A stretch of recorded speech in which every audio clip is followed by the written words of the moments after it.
Well, greetings and salutations, everyone. I'm Jeffrey Daugherty, the Christian Whistleblower. Welcome to the Christian Whistleblower channel. Welcome to The Last Stand. We're very glad to have you here this evening.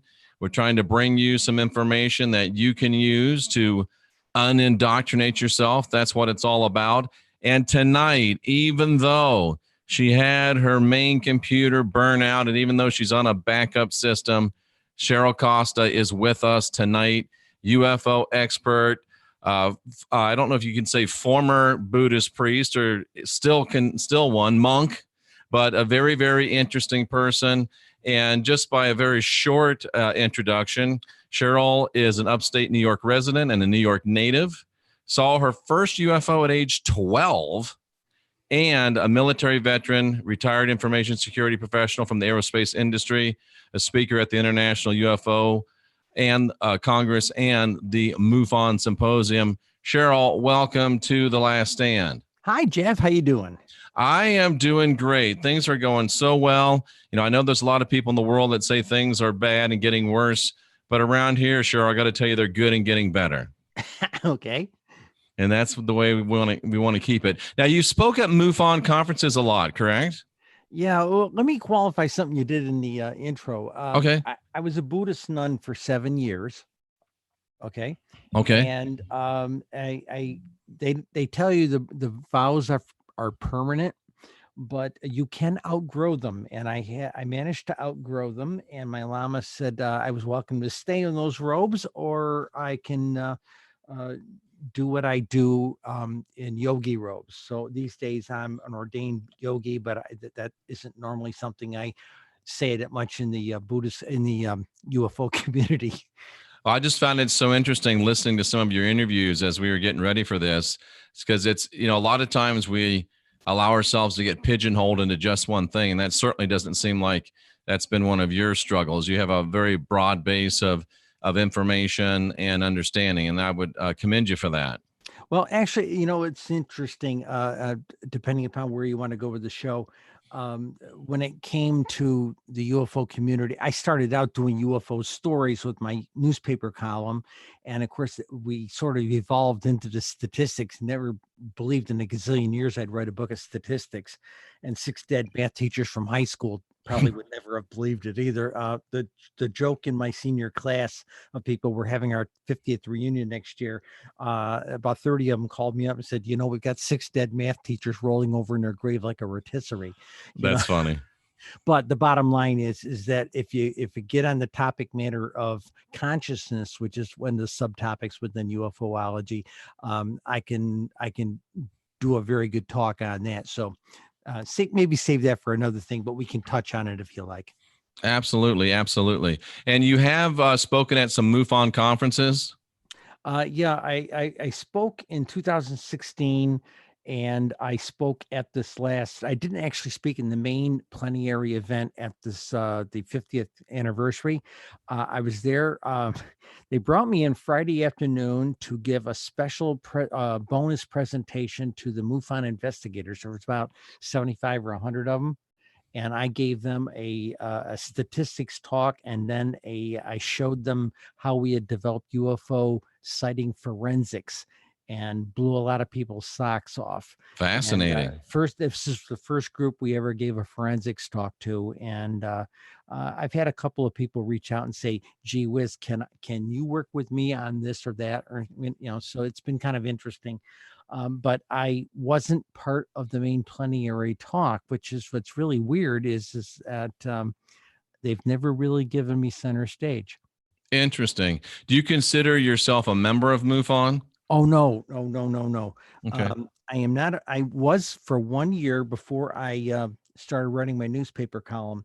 But the newspaper I worked for at the time, it was the Syracuse New Times. They went out of business about a month ago, but I wrote for them for 7 years, and they had their lawyer and their management had a very, very strict conflict of interest clause. And since I was writing on the topic matter, they kind of had an attitude, much like Mad Magazine had for years. We won't accept advertising from anybody because we want to be able to trash them. That makes sense. That makes sense. And so I had to have that kind of got to keep away from it if it even smells bad.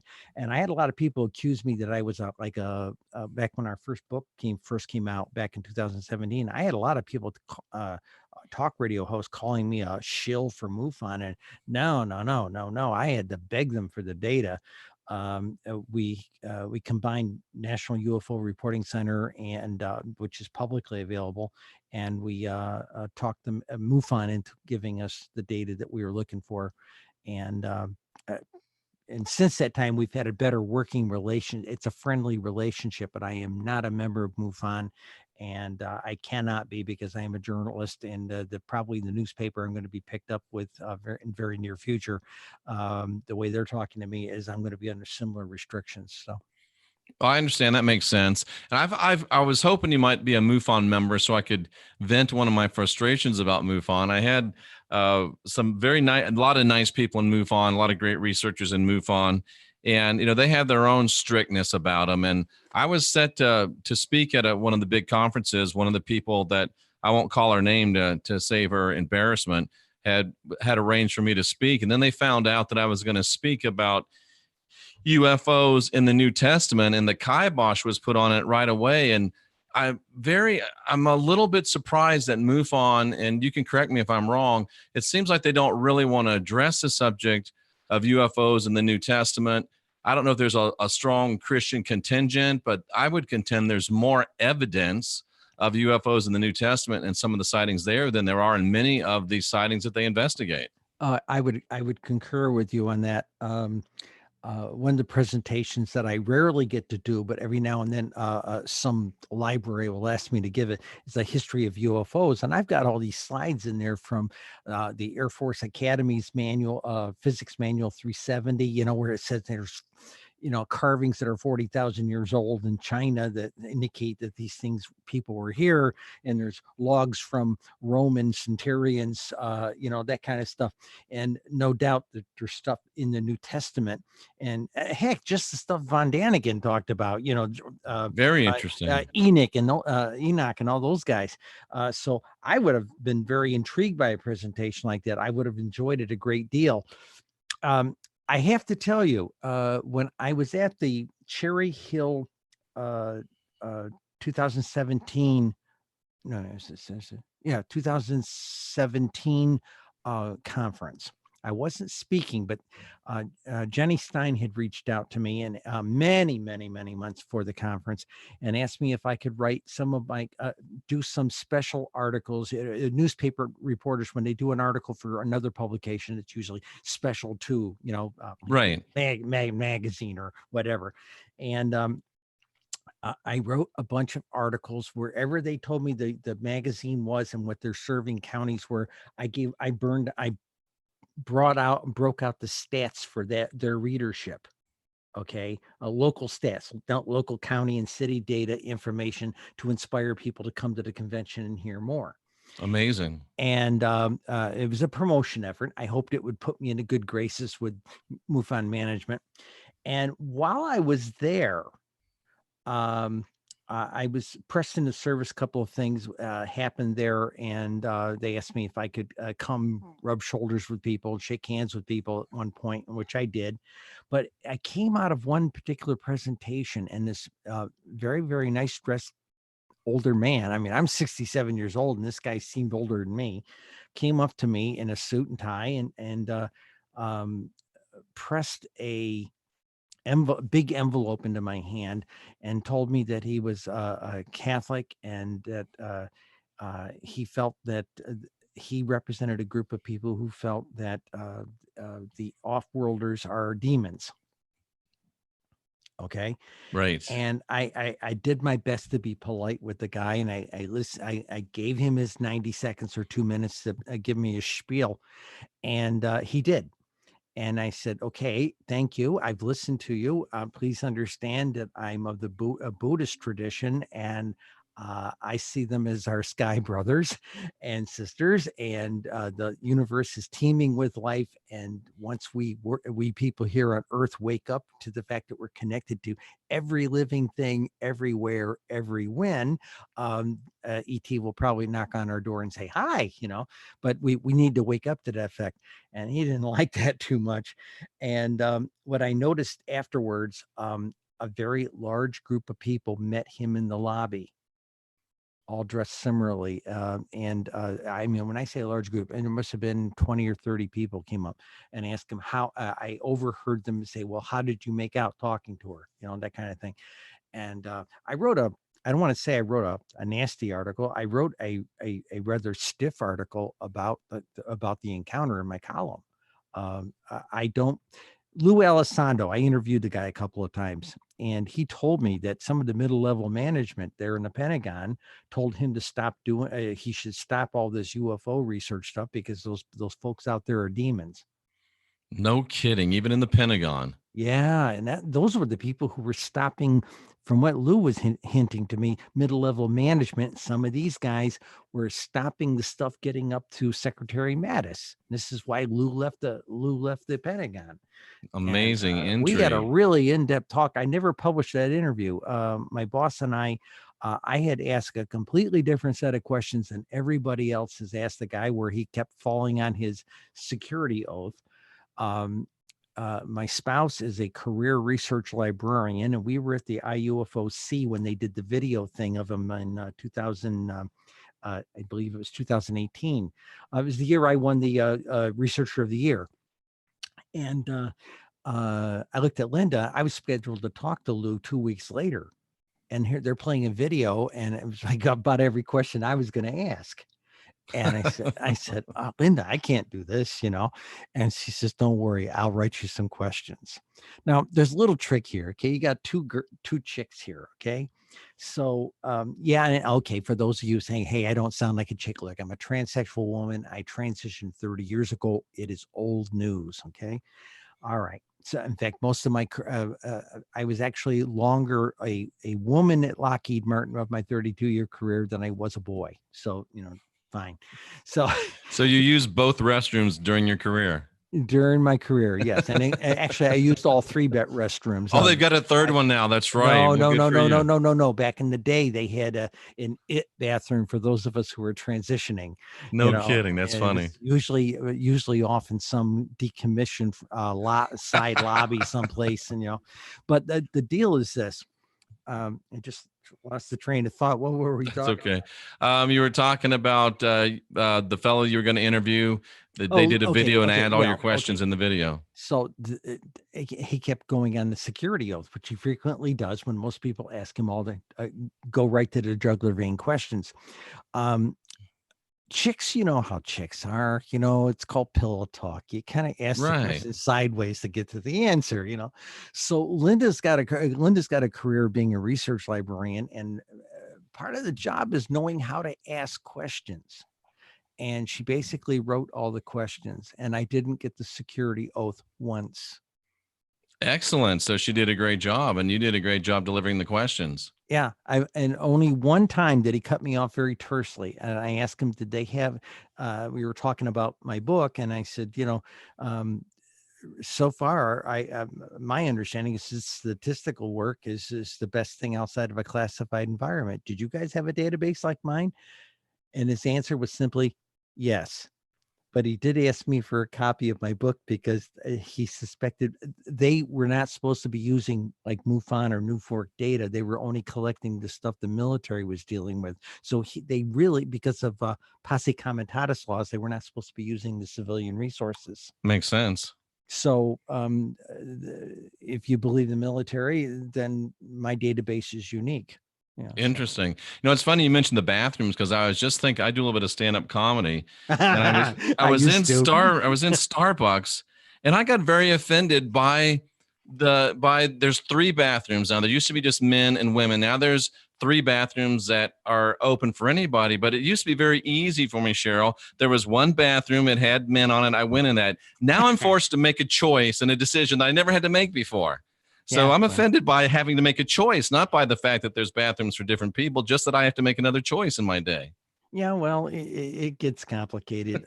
It You does. know, it's been a bane for trans persons for ever since I can remember.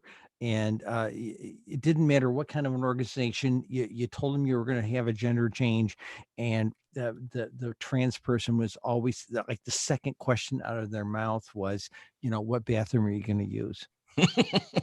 And 9 times out of 10, they would tell, well, you can't use it. You know, Well, in why even fact, ask? Just tell you which one you can. Make it simple. at the division I worked for, I came back after a 2-month recuperation, and the attorney for our site called me up and told me they wanted me to continue using the alternate bathroom they had assigned me. And I mean, it cost them a fortune to have me use that bathroom, because my entire operation that I did wasn't just a desk. There was an entire status center that I worked in that I managed. So it cost them over 15 grand to move me over to a physically different building so I would have access to this um, dead lobby. You know, sometimes some of these buildings have lobbies, and when they tighten up the security, they close the lobby and they just don't use that one anymore.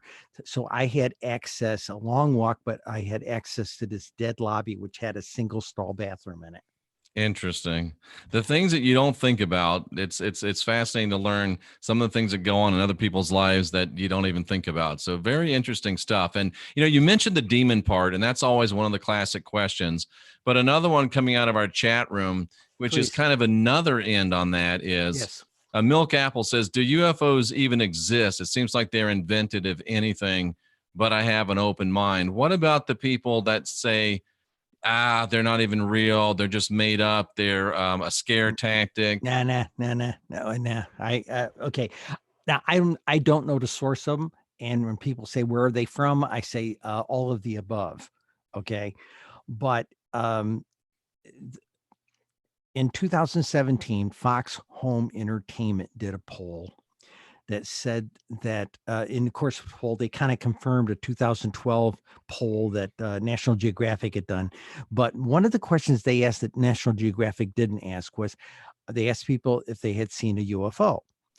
And it turned out that 16% of Americans, based on the poll metric, had said they had seen a UFO. They admitted, it's probably at least twice that really have and didn't Well, admit it. actually, it's more than that, Yeah. because we did some metrics ourselves here. Okay, remember, we're statisticians here. Mm-hmm. So, Well, I flunked statistics twice, so. well, so did I. But but I'll tell you what the deal was. There's a thing called maturation. Sometimes a switch goes on when you're just old enough for it to work. And that's what happened in my case. One day a switch went on, suddenly the numbers sang to me. So here's the deal. In 2019, September this year, Gallup poll did a poll about UFOs, and they confirmed a lot of the same stuff that 30% are believers, 42% were on the fence, 80% believe the government's not being square with us. Same stuff. Okay. Right. But they also confirmed that 16% number, that the 16% of the American of the population has said they have seen a UFO. Okay, so we took that number, and because we had people, the UFO community, folk music of what I'm going to call folk tales. Mm-hmm. Folk tales. You go to a UFO convention, 1 in 10 people see a UFO. If that's the case, then 250, let's assume adults only, 254 million adults in the country. So that would mean we have 25 million UFO sightings. And the sighting reports 140, let's say, round it up to 148,000 in the last 18 years. If you About 150 grand, give or take. Right. And if that sounds low to me, Cheryl. That's MUFON and Newfork together. Now let's Gotcha. go. Okay. Okay, now let's go back. I've Mhm. had people come back. Well, Cheryl, you only did 2001 to 2018. Let's go back 40 years. And I used to laugh at them, but here's what it is. About a week ago, I went back 40 years. Okay. From 1960 to 2000, we had 25,128 logged sightings. Okay. That's MUFON and Newfork data. Okay. Now, there may be more, but based on New Fork data, MUFON was always about 10 to 15% of what New Fork data was in that era. So I cranked the numbers. So that gives us a total of the last 60 years of 171,928 sightings over the last 60 years. Now, one of the things we determined using that 16% number, we cranked it back against the major population, just United States population, and we came up with the number of how many people report what they see. Now, the folk stuff, we said, so 10% see it. Well, that doesn't work. Okay. So I said, then people came back and explained to me, well, Cheryl, 10% see them and 10% of them report what they see. Well, that means we should have 2.5 million sighting reports. We don't. Okay. So what we figured out with that, we made an assumption that 80% of the sightings happened in the last 18 years. Now that's interesting too. We know this. Well, see, it's a function of people's ability to be able to report them, like on the internet. You can track track the scale of sighting reports in both databases. It was like about 500 a year prior to 1995. You start getting off a dial-up going on to broadband in the late 90s, it starts ramping up. By 2000, it's leveling off, and National UFO Reporting Center was averaging about 3,000 a year, and New Fork was a couple of hundred. Okay, about 500. Okay, and then by 2007, somebody did a documentary, Discovery Channel, somebody did a national documentary about UFOs, and they featured MUFON, and suddenly those numbers ramped up and we're running pretty parallel with National UFO Reporting Center. Both databases are uniquely different. There's barely 1% crossover. Okay. Interesting. Okay. So here's the deal. We cranked it up and we ran the numbers for every single state against the sightings and the adult population. So that's about 70% of whatever state's population is the adult population. And that's based on census numbers. Okay. So we came up with a number roughly, and it's wild. It runs from as little as 1 in 150 people to 1 in 5, almost 500 people reports what they see. But the bulk of the states were running in the 200s someplace. And when you averaged all of them together, we came up with the number of 1 in 277 people reports what they see. Okay. Wow. Now, the number, when I just used the raw adult number right off the census for like the United States adult population, came out to be 1 in 290. So we're talking something that the difference is only like about 4 decimal places over. It's small. It's very tiny. Okay. So 1 in 277 people. All right. Take that 100, that and crank it back against the actual sighting report numbers that we have. Okay. And that gives us a possible 47 million sightings. Wow. Over the last 60 years. Divide that by 50 states. That gives us about 15,800 a year. Divide that, and that's, like I said, this is all unvetted, basically. Right. And then I tell people, okay, I have a lot of people come back to me and tell me, 20%, which is Dr. Valet saying 20% is the good number. Other people come back and tell me 10% is a good number. The really conservative people and a couple of the trolls tell me, oh, you got only 5% is the real number, Cheryl. Okay. So fine, let's take 5% of that yearly number. Okay. And what it works out to is that 47 million over 60 years comes down to about 40,000 per year divided by 50 states. Okay. And we did we did 5% of that 47 million, and it gives us 2,300,000. And that gives us 39,000 per year divided by 50 states, which gives us about 790, about 800 per state over the last 60 years sightings. And then if you divide that by months, it basically works out that every single state in the union had 66 exotic events for the last 60 years. Interesting stuff. And, of course, we're talking about UFOs, which, obviously means an unidentified flying object. And that doesn't by any stretch of the imagination mean that every one of them is from another world. How many of those are man-made? I'm sure there's got to be at least a Atmospheric significant amount. anomalies, Yeah. everything. And a lot of people say to me, are they time shifts? Are they, hey, they could be time shifts. They could be dimension jumpers. They could be intergalactic. They could be interstellar. They could be interdimensional. People say, other people in the journalism business ask me, well, who's driving them? I said, I don't know. Government pilots, aliens. It might be the Teamsters. I don't know. It doesn't, you don't need that to study this. And I tell my colleagues in the journalism and media field, you're asking all the wrong questions. Those are the wrong questions. I agree with you. Here's the question that I have. Sure. You talk about them as our star brothers, sky brothers. I can't remember exactly which term you used. Are there any of them that are malevolent towards us? My sources tell me that we have had, now again, who do you believe? Right. My sources tell me that that we've got relations with 3 or 4 species.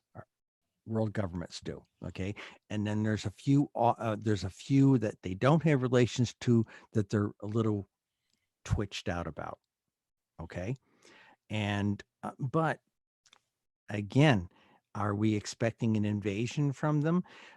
If you look at Nuremberg in 1561, right, I've seen those somebody paintings. was protecting us, because they could have, whoever, if we hadn't had somebody protecting us, we would have been stomped like a bug in that era. Okay. And it happened again in Switzerland 5 years later, 2 different weeks, July and August. Okay. Okay. And apparently it's happened a couple of other places. I don't have the details, but I've seen references to that there's been these other Star Wars type battles over some primitive culture. So somebody's protecting it. Call it the Galactic Federation, whatever you want. I don't know who's up there doing it, but somebody is protecting us. Now, when suddenly we get a box, we children get a box of matches and develop the atom bomb. Okay. Suddenly the modern era of UFOlogy goes through the roof. Okay. I'll give you an example. I never put much stock in Roswell. Okay. I never did. And I was doing my own research, and I was researching old New York Times articles back from the 1947 timeframe. And I had some data, and I was playing with the data, and I called Stanton Friedman up. This is 2014 timeframe. I call him up. I know him, and I called him up. I said, "Hey, Stanton, has anybody ever made the comment or thought that this whole thing with all the sightings we had in the United States in the June-July timeframe was like the Civil Air Patrol starship down on a primitive planet? Let's go rescue them." And he said, "Hey, you hit on something." Yes. And he put me onto a PDF of a guy from NICAP who wrote a report back in the 1960s, Ted Blocher. Okay. And BLOECHER, something like that. If you want to read the PDF, Google the 1947 UFO wave, and you will get a rather sizable PDF. This guy was an actor, professional actor. He was on tour. And so what happened was in the 60s, what he did was every time he went someplace, remember, an actor, he worked at night. So he had his afternoons to himself. He would go to the local library. And in those days, newspapers were still back there in a morgue in the library. Right. Okay. Or he would go to the newspaper, and he would look at all of the sighting accounts back when newspapers used to still report these things from all of June and all of July in 1947. And there was this peak of over 750 sightings nationwide of the papers that he sampled. And there were clusters. And this whole report shows you clusters, stuff you never, ever hear anybody talk about. Okay, ever. And Stanton put me onto it. I went through it. And I've even included little pieces of it in a couple of my presentations. And most people think it all started with Roswell. It didn't, but something happened, and it looks like it happened in the early middle of June timeframe. Roswell probably happened from what I look at in here, and the sightings happened in probably middle of June, and even Brazel had indicated it may have happened not on that day in July, Right. and that's kind of the flavor. So. Um, that also, if you tie it in with about the same time, guess who just became Secretary of Defense at that time? He was sworn in aggressively. Okay, Truman. It was on a boat someplace, and he had him radioed in and said, "I want Forrestal sworn in yesterday." Wow. Okay, something what really, really, really twitched them. Remember, this is about the same time. This is about September, and all this Roswell stuff went down in July, and suddenly the most stable, most hardworking guy they had in the government, number 2 to Truman, suddenly goes off his rocker. Okay, this is Forrestal. And it whatever he was exposed to rattled his reality. Isn't that something? And of course, then the question is, did he really commit suicide off the Bethesda Naval Hospital, or did somebody throw him out a window? Yeah, this might And there's take care plenty of of him. evidence to suggest it is murder. Yeah. Cheryl, let me throw one of my favorite conspiracy Go ahead. theories at you that's right with this. If you move back about 6 to 8 months from Roswell, you had Jack Parsons and L. Ron Hubbard claiming to have opened a portal out in Devil's Gate Dam and something flying through it before they could close it up. Any connection? Oh boy. I'm not familiar with that reference, but let's look at it this way. I have what his 7 years of writing over 250, almost 250 newspaper articles about UFOs. Okay. What has it taught me? One of the things that has taught me is, I'm not 100% sure they're intergalactic. I'm not 100% sure they're interstellar. I'm starting to side with the people who say it seems to be local space. And I'm starting to side with the folks that say they're probably from around here, just a different dimension. That's very interesting. And it's beginning to look that way, especially when you look at crop circles are not, all the experts I've talked to about crop circles say they're not UFO related. They say that there's something natural coming from the earth energies. Okay. Fascinating. And we've also heard plenty of stories that there seems to be, there's something like upwards of about 80 portals on the planet that people have mapped. Okay. And the military has mapped these things. Okay. So somebody's coming through portal technology.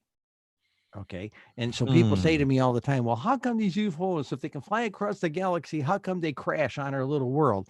I got a funny feeling our little special slice of reality, which is what 4% of all the mass in the universe, is a very tough place to visit. Yeah, it seems to be very, very interesting. Very interesting. The proverbial briar patch, as they say, Yeah, that's fascinating speculation, and it's very well informed speculation. So it's even more interesting to hear. What do you make of the growing number of reports that see UFOs coming from out of the oceans and from out of like mountains and things? I think something to do. Well, okay. We know more about the surface of Mars than we do about the bottom of our ocean. Great statement. Okay, that's one truth. Another truth. Every time you talk to these shamans and they came through that rock wall over there. Okay. And it's always this huge piece of igneous rock or something like this. And I think it's the density of the water, or heck, I saw a picture a couple of years ago of this cigar shaped one was flying down into a volcano, for goodness sakes. So I suspect that they're coming. Our planet is a massive gravity well on its own. And I suspect there's something to do with the gravity portals down below. Of course, we have no idea what kinds of shields they have. They can do all this stuff. But the bottom line is that I really, really have come to the conclusion. I think they're from around here, just a different dimension. And, from my yogi training, best thing about yogi training, it is the best education you'll ever get on quantum physics. That's fascinating. And they had it 2,600 years ago, so the perspective, not the math side of it, but the perspective, the understanding, the universe is teeming with life. And all our culture has to do is wake up and realize we're not alone. That's so true. That's probably when ET is going to knock on the door and say, hi, welcome, And Cheryl, another theory that's been advanced recently from people that I think are very, very smart, and this is kind of a weird one, but it goes along with the idea that they're from different dimensions, or maybe even from, being around here, like you said, maybe even from different times. Of course, this is all speculation, because there's a growing number of researchers, and I'm hoping that you've heard of it, and I'm not just me and these 3 or 4 people I've heard of it, but there's a growing idea that malevolent entities are restricted to their home airspace, so to speak, and that anything that we see here is if it's malevolent, it has to be from within this system. What are your thoughts on those 2 ideas? I couldn't argue with that. I can't confirm it. I have no way of proving any of it. But from a theory standpoint, Right. Go back to your basic vampire theory. He can't come in unless you invite him. Right.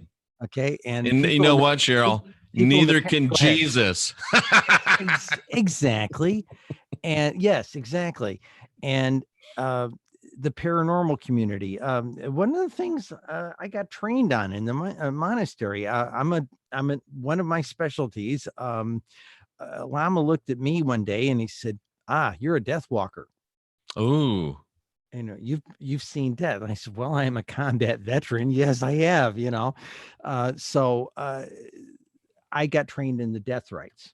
Okay. And it's not something you just pray over somebody when they're dead. You actually help them shut down. And the concept behind this POA process is that someone's really down on their last legs. Instead of, hey, you got a Windows machine out here. Do you just pull the plug to turn it off? No, you do a shutdown. Great analogy. Okay. So this process, this POA process, you literally take them into their final meditation, and you literally talk them down and talk their essence literally out of the body out of their channels. That's how this is done. And I've done it probably for a little over a dozen people over the last 25 years. I'm always very touched by it. I'm a wreck afterwards. I'll bet. But the deal is that there's, as Shakespeare said, there's much more to heaven and earth than we know. And let's go to the paranormal side. And this is something the guys at the Free Foundation, Dr. Hernandez is a good example. You should have him on sometime if you haven't. Dr. Hernandez. Yeah, he's one of the lead guys at the Dr. Edgar Mitchell Foundation. Okay. Ray Hernandez. Okay.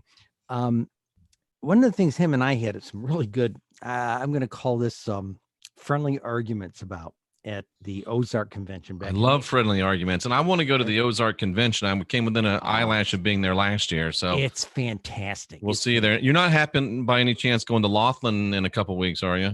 I spoke there last year. Oh, okay. I'll be there for that one. They're not going to invite me in this year. You didn't make anybody mad, did you? Well, I might have. I might have yelled at the person who owns it. Well, then you were doing a good job. Of course, there was the other little thing where I'm sitting back there. I do not realize my mic. I've been tested for my mic. I'm sitting backstage, and I've got a little bit of a sore throat. Okay, and so I'm trying to get my voice working, so to speak. and I was one of the early presentations that day. So I'm sitting backstage. Do not know that the guy out there running the sound panel wasn't really paying attention to what he was doing, and he left my pot up, and so I had a hot microphone. So I sit back there trying to clear my throat, and I do this sometimes with some of my with acting stuff, and it basically came out like this. My name is Mashenka Petrova. I am former colonel of Soviet Air Force.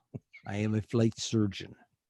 And about a half a second later, I heard it in the overhead in the main house. Okay. That's hilarious. So I thought to myself, oh my God, what have I done?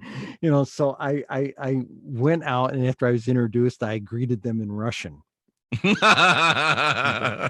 That's perfect. Привет, tavarishes, so greetings, comrades, but no, I had a lot of fun doing the presentation.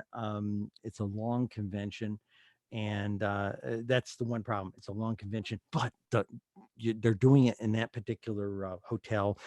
Their food is fantastic. And Was it the Aquarius? Yes. Oh, good. I'm staying there, so I'm glad to hear that it's going to be enjoyable. The food was delicious. Because I've been to Lawton a lot of times, and that has not always been the case. Let me tell you, Cheryl. Myself and Joanne Richards. Joanne Richards was a speaker there, and her and I hit it off. We ended up sharing a table together, and whenever it came time for a meal, the two of us girls just went down there and just chatted up a storm. We had a wonderful time there. Would you call it a hen party? The two of us? Yeah. Yeah, it was a hen party. Good. I like that. What was interesting, I got to talk to some of the Nimitz sailors. Ooh, and this, I haven't talked to any, I shouldn't say this, but of all the sailors I've talked to that were spent any time at sea, they've all seen UFOs out there. Oh yeah. But see, I was in submarines, so I didn't. Probably, if you saw some, that'd really be a story. Yeah, no, I was in submarines, but I was. One of my collateral duties was I was a radar operator. I was a periscope photographer. I never saw anything. Okay. Interesting. And I never tracked anything. And that's about the limit of what I can tell you what I did, so, I was a senior electronic warfare specialist, and what I did was highly classified, so I can't talk about it. Right. But sounds very impressive. However, I wasn't in the military, but I did spend 6 years in the Air Force. So I spent 2 years in the Air Force in Vietnam, and then I was out for about a year and a half, and I went back in. I went into the Navy because they offered me a really excellent training program. I spent 2 years in school, and that was worth the price of admission, so to speak. Yeah, there's a lot of great training available in the military. A lot of people, Cheryl, have seen what they describe as orbs, great big glowing things that some of them as big as a house. Smart people, people that are not crazy, have seen these things. I've seen orbs. Yeah. What are those in your studied opinion? Okay. I can't talk about the ones as big as a house, but the smaller ones, I'll give you an example. I do stats, and one of the stats is very frequently there's lots of UFO reports on around 4th of July. Okay. I did not know that. Not every state and not every year. Now, and when I first looked at this stuff, I said, "Oh, this has got to be all mistakes." Okay, mistaken identity of what these things were. And then a couple of years Thank you, ago, Joanne. A couple of us were at, my spouse and I were at our local baseball team. It's a farm team. At the time, they were a farm team for the Washington Nationals. And it was a doubleheader. And we're in the World Series this year. Yeah, that surprised me. They did they had a doubleheader. It was on the 4th of July, and then they always have fireworks. Okay, so we were sitting there. Fireworks were all done, and I saw a couple of people flying drones to videotape the thing and that kind of thing. And so Linda and I sat there in the stands and let everybody go out of the stadium because it's the traffic jam from hell out there. Absolutely. Okay, so we were sitting there finishing our sodas, so to speak, and Linda looked up, and this is 15 minutes after the fireworks, and she looked up and says, 2 orange fireballs, 11 o'clock. And I looked up, and there they were, and we sat there and watched them. They just sat there for a couple of minutes, and then when they decided to go, it was gone. They vanished. And yeah, so we've seen, and this is one case where we saw one at a fireworks display, but we've seen them other times. I've come to the conclusion that they are a probe That because resonates with me. I saw a daytime one. I was coming back from a medical conference down in Philly, and we were coming up I-81, just about 25, 30 minutes north of Scranton. And the guy driving the car, everybody else in the 12-passenger van's conked out. I'm in the front seat with the driver, and we're looking down the valley. And remember, this is rolling foothills of upstate New York. And coming down the valley, it looked like a bumblebee flying down the valley, boom, whizzing back and bouncing around back and forth, coming, and it was bright. And this is 4:00 in the afternoon. Okay, so when we're getting up by the thing, and he wasn't going to stop the van, I undid my seatbelt, crawled up onto the front dashboard, and looked straight up. It had to be only 500 feet above the ground. And a friend of mine had seen one, and he made this comment about the thing that seemed to have a pulsing thing. You know how these electric candles look, they kind of pulse a little bit. This thing it's just sat there. It had like a digital pulse to it. Okay. And I had heard this from two other researchers about that's what they looked like. And son of a gun, this thing had that exactly. It certainly was not a Chinese lantern. And that's all I can say. I think they're probes, personally. That sounds interesting. Have you seen the pictures of, speaking of 4th of July, this reminded me of it, with Donald Trump's salute to America last time?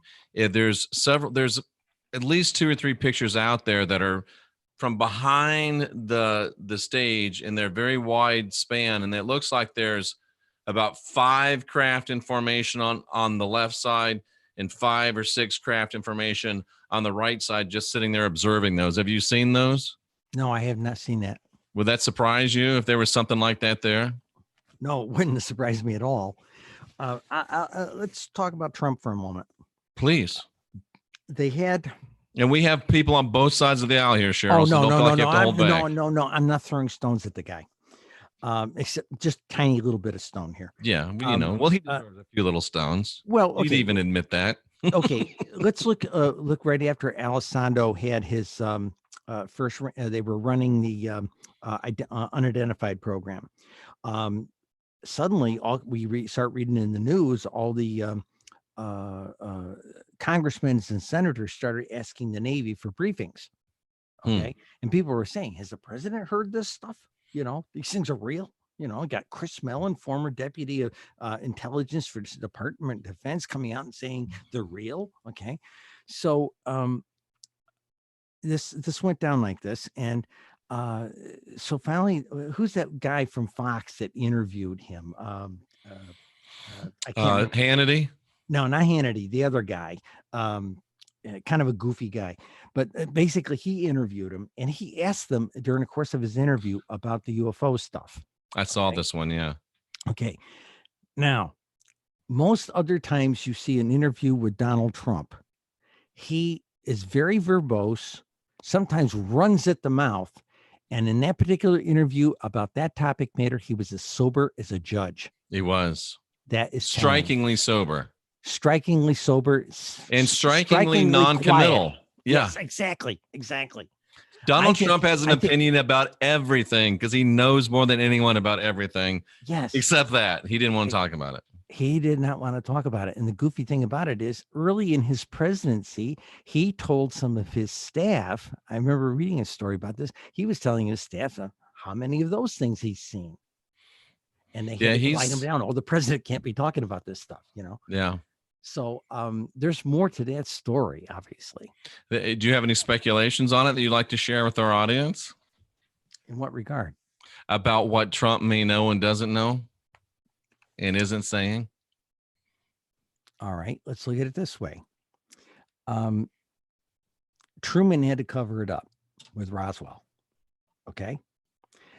If any president comes out and says they're real, No, anybody else in the government can come out and say they're real. But if a president of the United States comes out and says they're real, short of short of an invasion, okay, then we've got that president has got the situation of basically exposing every president since Truman, fact of being guilty and complicit with the cover up. Okay, and lying to the American people, and you're not going to see a president do that unless they're sitting on the White House lawn and they're burning down New York City or something. Remember, this whole thing for the government was back in 38, 39. Orson Welles did his War of the Worlds. Yes. So as you say that, I'm writing down War of the Worlds. So I have a question for you about that. Please continue. Scared the snot out of everybody. Okay. And so here they get a real UFO, they get a real off-world. I call them off-worlders. They get a real off-world craft in their hands. And they remember that barely 10 years ago, they scared the hell out of people. People were taking their kids in the backyard and expecting that if the aliens showed up, they were going to shoot their kids because they didn't want them to eat their kids. So go ahead and ask your question. I have this, and I shouldn't say it out loud because somebody's going to take it and run with it, but I've just had this sneaking little crawling thing, and I fancy myself as somewhat of a journalist. I've been trying to study it and trying to dig up on it. What if War of the Worlds wasn't just a radio program, but it was a real sighting, and this whole lore is growing up around it to shut it down, cover it up? No, I truly believe it was just a theatrical event. Okay. Because if you look at the pictures of Orson Welles with the New York, like 30 members of the press pool sitting there talking to him, 23-year-old Orson Welles is sitting there looking like he's going to go to the principal's office. You got to see that picture. It's a really good picture. I'll check it out. It's out there someplace. And okay, Cheryl, I'll cross that one off the list. I'll cross that one off the list. I don't think it was the real thing. Roswell, yeah. Okay, was there a crash back in the 30s? There was that place down in North Carolina, South Carolina? Yeah, with the monster that was walking around. I can't remember what that was. No. This is the one where they called the local preacher to come down and say a few words over the dead thing they took out of the. Yes. Okay. Everything I researched on that, I think, is real. Interesting. Okay. Now I'm in development for a television program. Okay. And we're going to do something that nobody else has ever done before. See, all these shows, they all go to Roswell. They all go to Kecksburg, pick all the places, everybody else, they all go there. I've identified probably over 100 places you've never heard of that had something really wild happen. Yeah, because there's got to be something better than Roswell. It happened so long ago. Let's do something that's new and fresh. Well, like I said, over the last 18 years, that's new and fresh. And I've got places. And when I made my pitch to this producer, I said, I can show you places where a place where nothing ever happens. The place has probably got a crossroads. It's got cows. It's got a general store that sells Haagen-Dazs and a volunteer fire department, maybe a VFW, and nothing ever happens there for UFOs except for one day, 5 years ago, 10 years ago, 18 years ago, something amazing happened. That sounds like a great show. I hope that you get it in production. How about the fleet that we saw fly over DC back in the day? Remember, we were the leader of the free world at that time. The Washington Nationals, they call it. Yeah, 2 different weekends. Right. And I researched that one very thoroughly. And unless we captured German flying saucers, if they had really truly had them, and the Mirage men flew them over or something like this, I don't think we mastered that technology that early. But anything's possible. I really think when we set off those 3 nuclear weapons, oh my God, the kids on that planet have a box of matches. Exactly. Better go check them out. And it's evidenced by the fact that they were shutting. Do you know that Dr. Condon, who wrote the Condon Report, they didn't Air Force didn't declassify the fact that these things were coming out to Montana and shutting down missile silos and whole flights of missiles. They didn't share that with him. It might have completely changed how the Condon report was written. He never heard, his staff never heard about any of this stuff that was going on with the missile silos. Fascinating. So our community's been treated like kooks, nuts, and delusionals for 50 years because of that. And I'm willing to go on record to say that no, we're not all that. No. What do you think? This is one that's always fascinated me, and I don't know if you know Douglas Dietrich or not, but he's has asserted, unless I get him wrong, that Roswell was really a Japanese craft piloted by Japanese pilots. I've never heard any of that. Okay. I always thought that was kind of an interesting take on it. But of course, if it were a Japanese craft that had managed to make an incursion that deep into U.S. territory, you'd certainly want to say it was anything but a Japanese craft, probably including a UFO. So maybe one of these days I'll succeed in getting Mr. Dietrich on the channel. He's a very interesting fellow. I know of him. I don't know him personally. The one thing I would, I'm not trying to throw water on it, but the one thing I would point to, the one of the most consistent things we did hear out of the Roswell and that stuff and investigations and things that, Japanese people are small, but not small like children. And that's the kind of caskets they were trying to get to contain the bodies to send to Wright-Patterson. So, that doesn't fit with me. Makes sense. Do you know Peter Robbins perchance? I had lunch with him yesterday. My wife and I did. What a great guy. I love Peter. He's a great guy. I had a chance to meet him at a conference. I want to get him on. What a great book he wrote about Rendlesham Forest. Well, he wrote a good book. That whole Rendlesham Forest thing, I don't touch it because I don't know enough about it. But I've heard things good and bad about it. Mm-hmm. I've met Pinston and I've met John Burroughs, and they're solid guys. And I believe all that went down. I don't believe some of the stuff I've heard written about it, but I believe what they've told me and what they've presented at the conferences. I feel solid with that, what they presented, but some of the books I've read, I'm not 100% sure.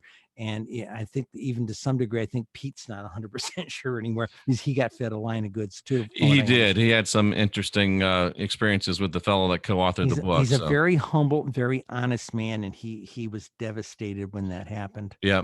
Peter is definitely a true blue, no doubt about it. He's only about 90 minutes from me.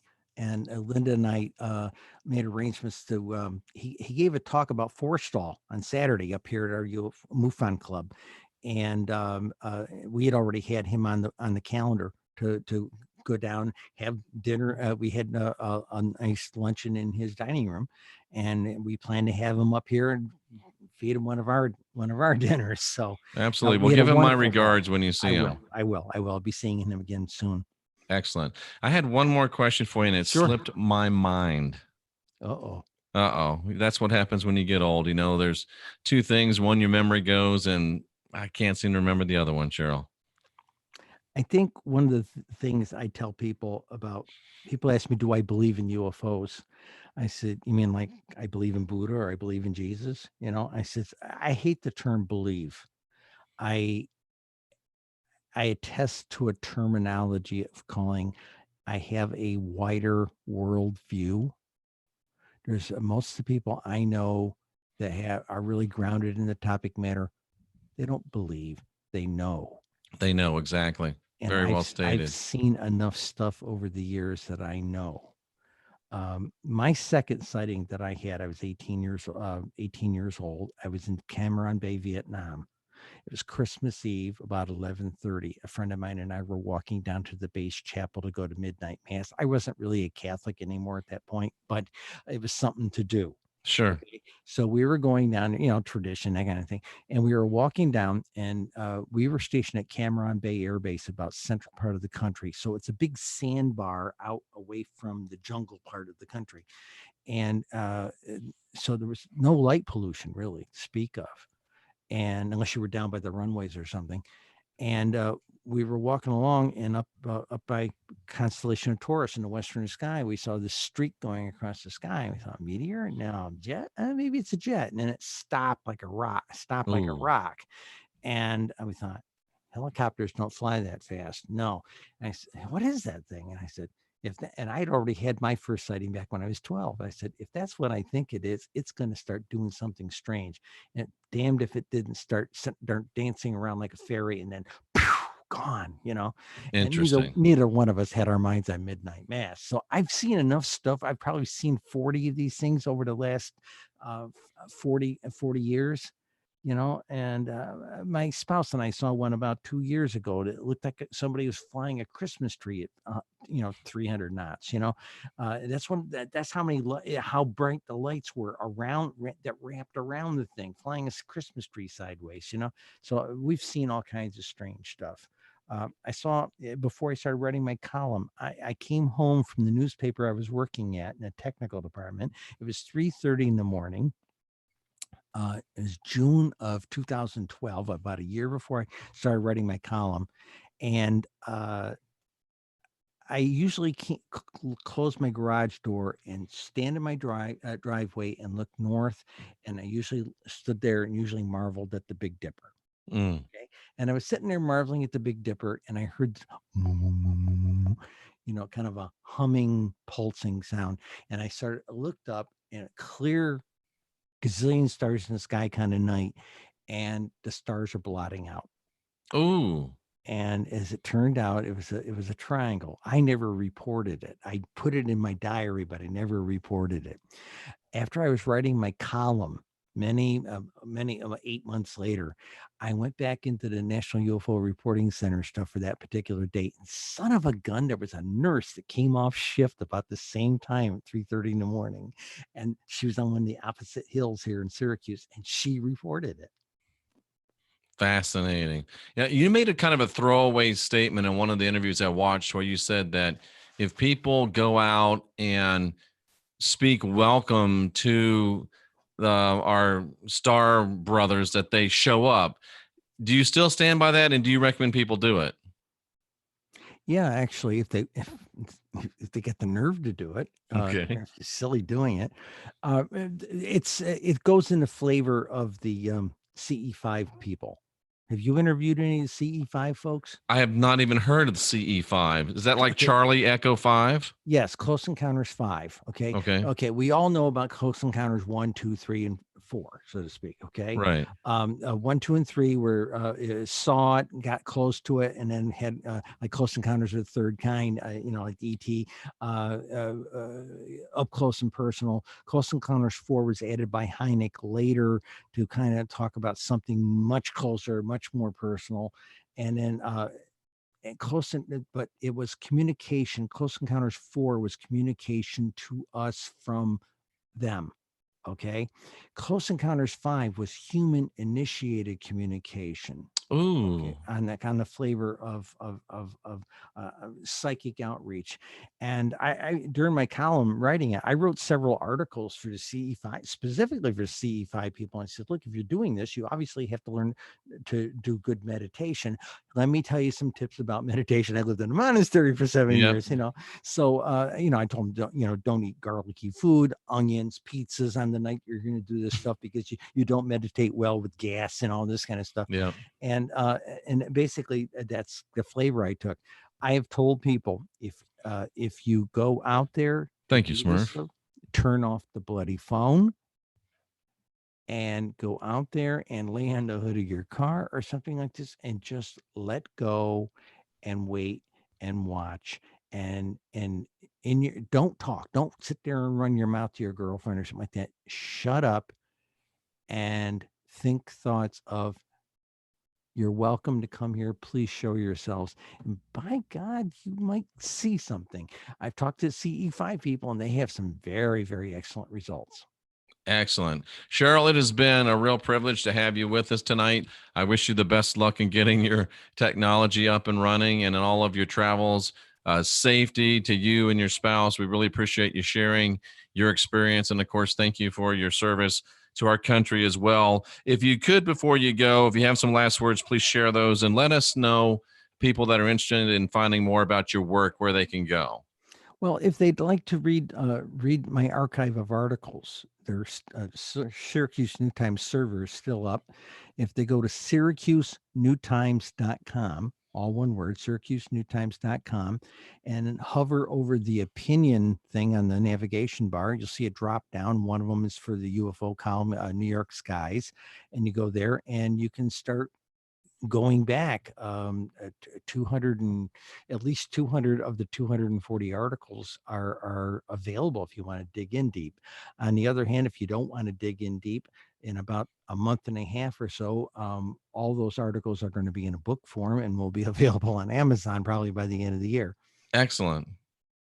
Well, I wish that I had caught you last year at Laughlin, but perhaps our paths will cross one of these days. I look forward to meeting you when that happens.